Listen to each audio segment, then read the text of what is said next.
Thank you very much. I am from Bulgaria Industrial Association. It's an association of Bulgarian industry. My presentation will include short presentation of my organization, short information about small and medium enterprises in my country, in Bulgaria, and after that we will speak on the main issue of this conference, information and consultation of workers in the small and medium enterprises, let's say. Because there is no time, I will try to be short, and I hope you will not put some questions.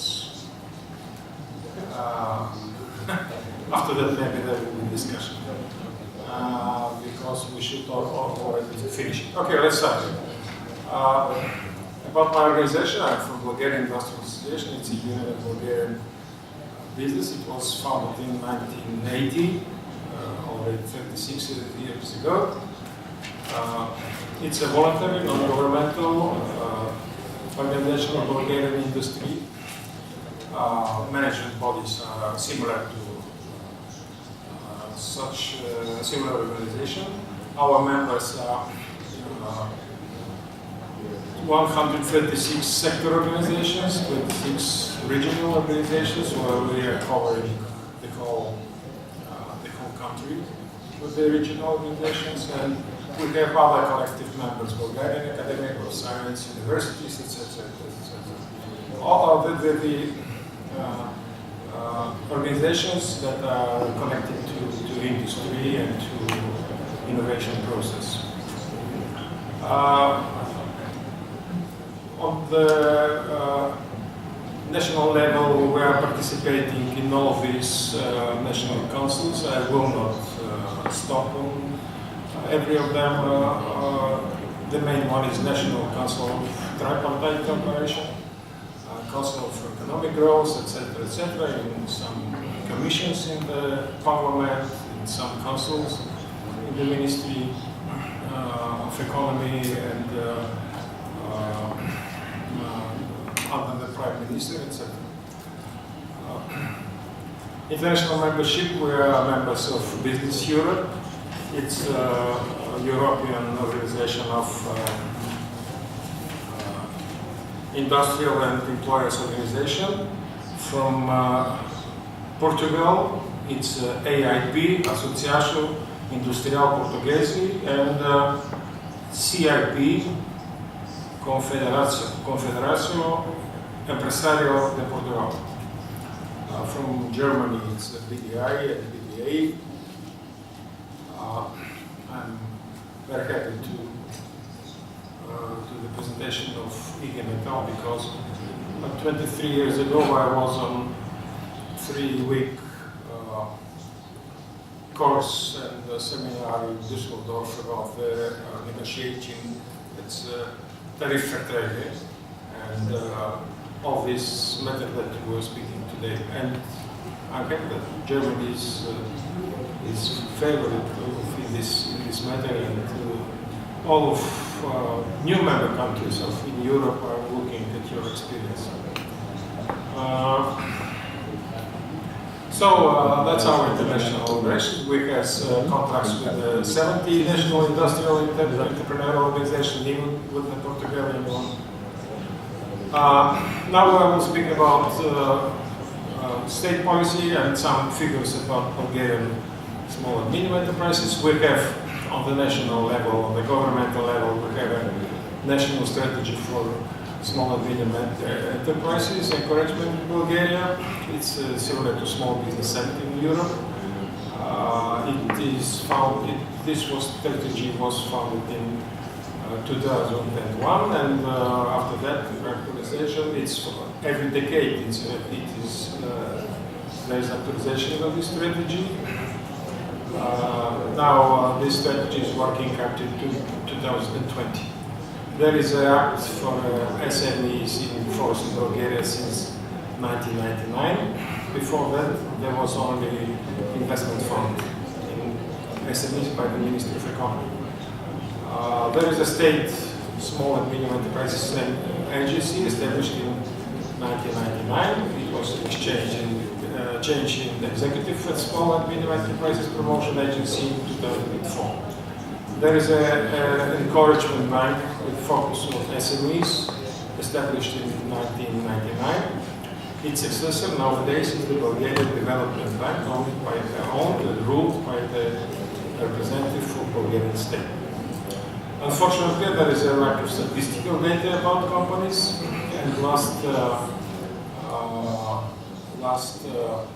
where, you know, in my organization we are speaking about truths at the time, so I will criticize my government and my country. Unfortunately, the last report for the small and medium enterprises was prepared in 2012, and unfortunately this data is not so fresh. But nevertheless, I was some figures that I will give you that are based on this last report of the government. So I just want for you to have an impression, because the figures nowadays is similar to this is in 2010 and 2010 and 2011. So the share of Bulgarian small and medium enterprises is similar to the share of small and medium enterprises in Europe, as you see on this table one. And the amount of enterprises is 343,000 enterprises at all, and most of them, 99.8%, are small and medium.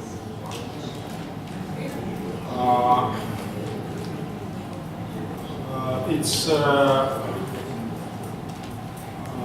occupation in small and medium enterprises, in micro level, you can see a number of people who are working there, 620,000. In small enterprises, 449,000. In medium, 430. And in large companies, 500,000 persons. And structure is in SMEs, there is a nearly 75% of the occupation of the workers. That is, I will not comment because it's too big this table. It's a structure of development of enterprises in SMEs. For those of you who are interested in these figures, they could take my presentation and to have an idea of that. But you can find the workers in agriculture, companies in agriculture sector, in industry, including mining, manufacturing, electricity, water supply, construction, in services, in wholesale, etc., in hotels, transport, etc. So these figures are from 2010, but nowadays this structure is similar to this one. Unfortunately, we do not have fresh official data to be put in this presentation. And at least I will just want to show you concentration and distribution of the companies. So the main part, especially I take it sector manufacturing. So the main state of companies are in Sofia, the capital, is the southwest part of Bulgaria. It's nearby Greece, Blagoevgrad, and on the east side, Burgas and Varna, it's companies which are nearby by Black Sea. It's just for your imagine. and birth and death rate of Bulgarian small and medium enterprises. You can check in these years 2006, 7, 8, 9, 10, and 11. And thanks God, this net birth, I mean this that net birth is positive, that the companies which are small and medium sizes enterprises that are established, there are more than companies that have been dead. And the next part, it's information and consultation of workers in Bulgaria. Amendments in the Labor Code of Bulgaria was adopted 10 years ago in 2006. Law on information and consultation with employees of multinational undertakings, groups of undertakings and companies was adopted in the end of last decade. We can assume that Bulgarian legislation complies with the European standards of information and consultation, but implementation is still very limited as a scope. The main reasons, we from our organizations are looking for 3 reasons: gaps in the legislative documentation, documents, lack of information and interest among the workers, and jealousy on behalf of the trade unions, because this legislation is based on the whole community of workers in the enterprises, based on maybe workers' councils or committees, and Bulgarian trade unions are a little bit jealous of this because it's out of their range of influence. Attitude of the trade unions varies from positive to negative. In part of the enterprises where the systems have been established, they function and are considered useful, especially when solving problems related to the economic crisis.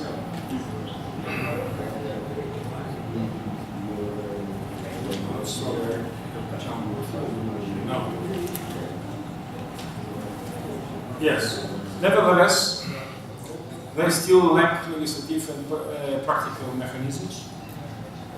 This could be overcome if there is enough initiative and resourcefulness on behalf of the elected representatives and the trade union structures, but up to now, such initiatives are missing. As a rule, the employers are favorable to such process, or at least do not oppose to their implementation. The improvement of information and consultation process requires certain changes in legislation, especially in the sphere of division of the functions, specifying the rights in enterprises with the no-trade unions and enlargement of the rights in the small enterprises. At national level, it is necessary to develop a new information campaign for acquainting the employees and workers with those new rights. At the same time, the trade unions should make efforts to get integrated better in those systems and to outline more clearly their functions and the rights for collective bargaining and strikes. The employers also have to make efforts to understand the different types of representation and levels of communications in the enterprises. Information of works in Bulgaria, they aren't any headquarters of multinational companies in Bulgaria, only subsidiaries, which are around 46. In 30 subsidiaries of multinational companies, there are Bulgarian representatives elected in the European Workers' Councils. The process of election of the Bulgarian representatives in the EWCs are progressing considerably well.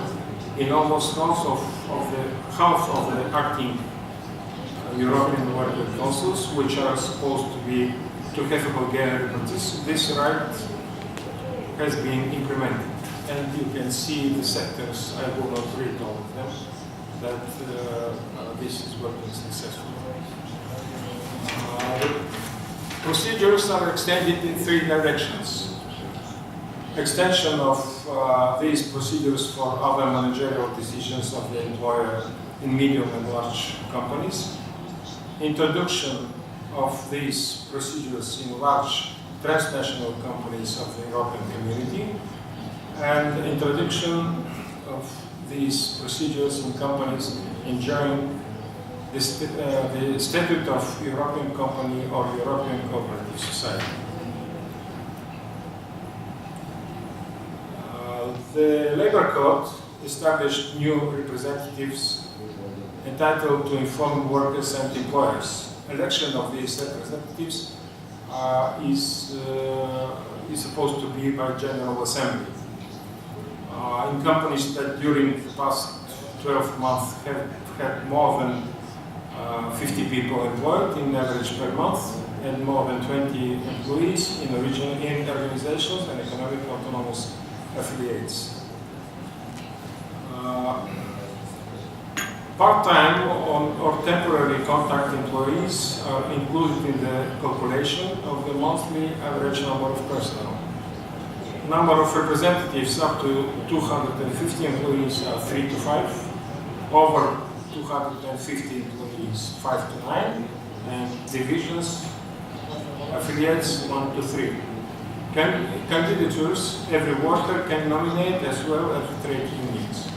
The General Assembly set the order of running the elections as well as the method of voting, open or secret. Convocation of the General Assembly on its own initiative of employer, trade union organizations, or 1/10 of the staff. The Assembly is considered regular if at least a half of the staff is present. Mandate of workers representatives are from 1 to 3 years. Discharge ahead of term for conviction of an international crime of general nature, in systematic non-feasance of the functions, in objective inability to fulfill duties for more than 6 months at their request. And the next slide. The employer is obliged to provide information only for recent and upcoming changes in the business and economic state, situation, structure and problem development of the employment, as well as preparatory measures in case of a threat of the employment, substantial changes in the work organization. There is only 2 slides, so I hope we are going to the end. Possibility to negotiate an agreement between the employer and workers representative. If no agreement is reached, the law regulates deadlines for informing and consulting that are binding for the parties. And this is the conditions for that. And the final slide, protection of the workers and employees representatives. The Labour Code provides for a prior protection against dismissal of representatives of employees only with the permission of the Labour Inspectorate for every individual case. The protection is valid for as long as a respective representative of the employees enjoys this capacity. These disputes are work-related and claims on such shall be filled with a 2-month period. This is all. I was trying to be good in 20 minutes, and I'm open for your questions.